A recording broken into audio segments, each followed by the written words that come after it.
Hello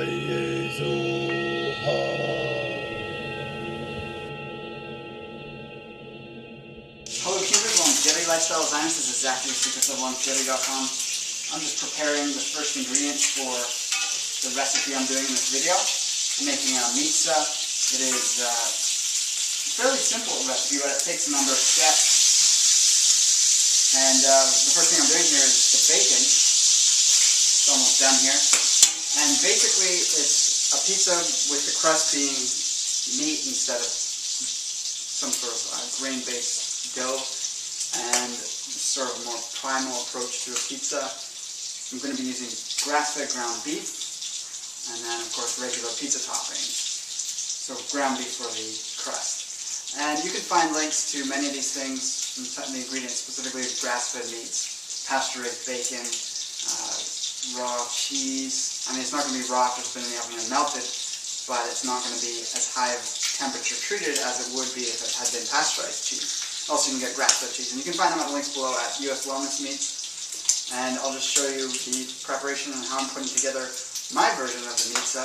There's a lot of different recipes online showing different methods, and here's how I do it. So the bacon's done. I'm going to use the pan that it was in, and basically throw the spinach in to flash fry, just getting it reduced in size so that when you add it on top of the pizza, it's going to be on top of there in a reduced volume. So we're just getting it quickly chopped up, roughly, and then we're going to put this into the same frying pan the bacon was in with some of that lard that was still left over there. Drain some of it off. Put water in there too.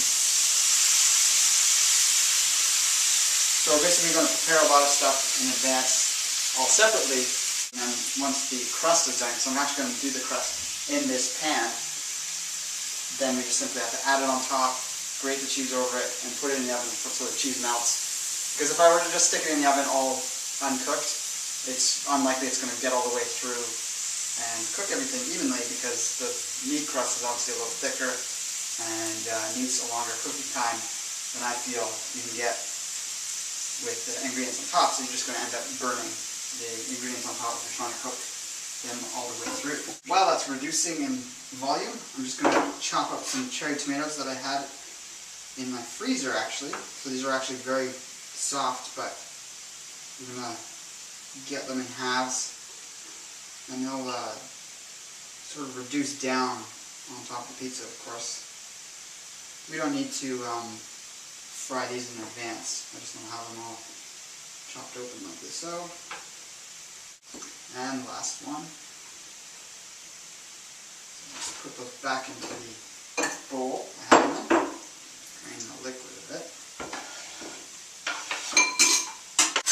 Keep an eye on the spinach. It's reducing quite nicely. The moisture in the spinach comes out a bit, so you don't have to worry about burning it really. It's just depends on what level you want to have it reduced to. It's getting very close to being done there. Meanwhile, I've got the ground beef. 1 pound of ground beef, grass-fed ground beef, that we're going to add 1 egg to, and this is going to be the crust.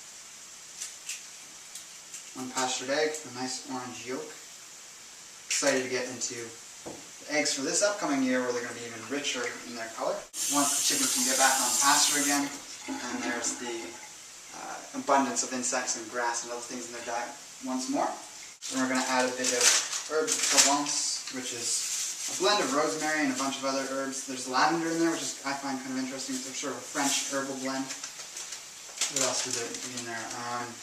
You don't just have to look it up if you want to know exactly what's in there. But a lot of places that sell spices have them already pre-mixed. So we're turning the spinach off here. It's done. We're actually turning the stove right off because we're going to be doing the ground beef next, but just want to let it temperature come down a bit because I'm not going to bring it in there right away. I'm going to add a bit of hot sauce to the mixture, which is an organic jalapeno pepper sauce. So I just added a little bit more lard back into the pan just to get ready for putting the ground beef in there. Getting the surface area covered again, just the spinach which soak the excess up. Then we got to get our hands dirty here and mix this up. Oh, best to take off any rings before you do this, I would think.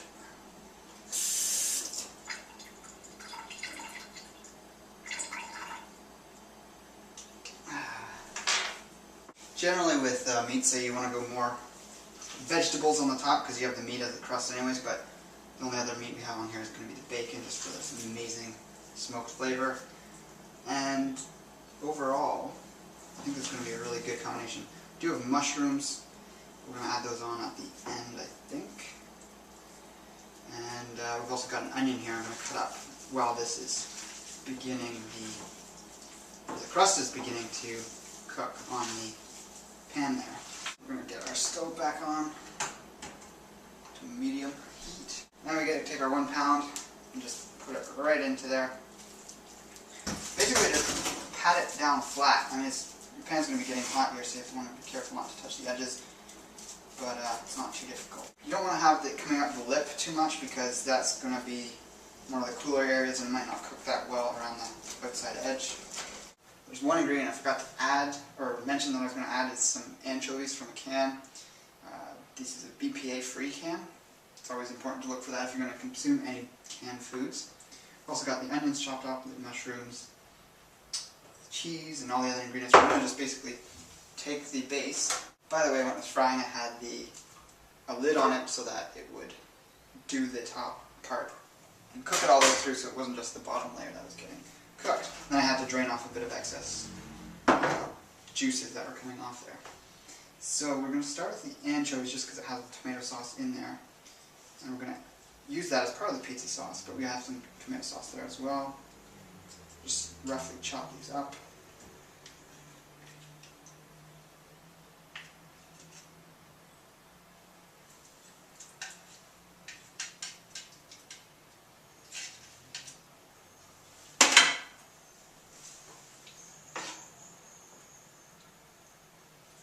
Little chunks.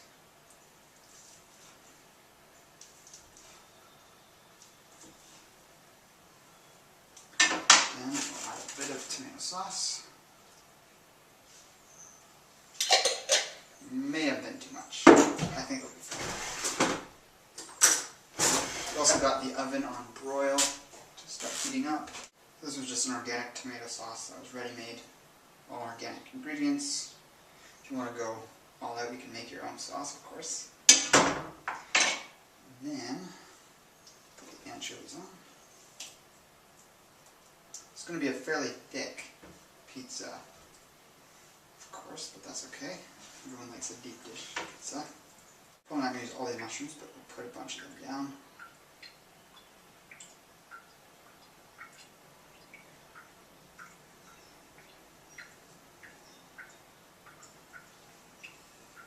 So the USDA now calls pizza a vegetable, but I'd be interested to see if they call this kind of pizza a vegetable. Oh, spinach.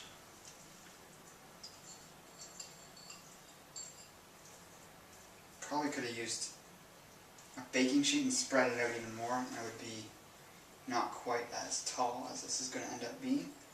But that's perfectly okay. Kind of an experimental recipe.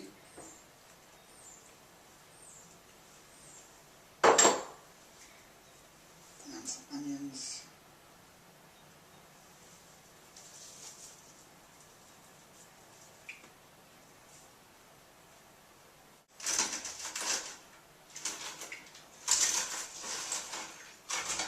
Chop up the bacon, basically bacon bits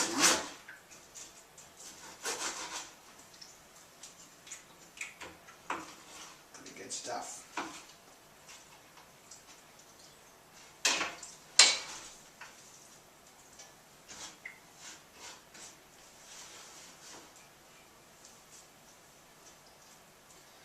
Arrange it over the pizza.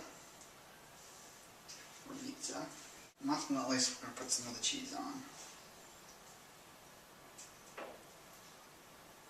It's a bit of a mountain, but that's perfectly okay. It's going to turn out well.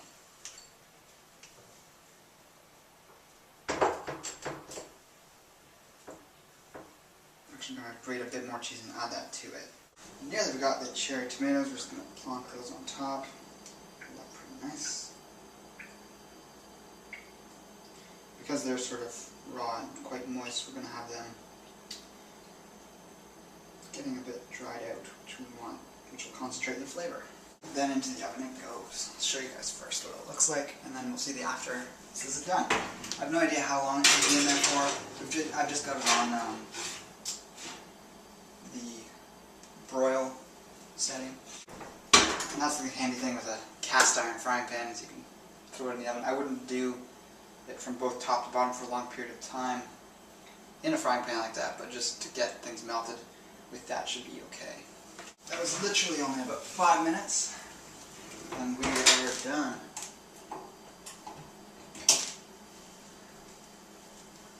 I'm going to enjoy my dinner tonight. So let me know in the comments below if you've ever made a recipe like this. Like and favorite the video, also check me out on Twitter and Facebook. And yeah, take care and embrace life without limits.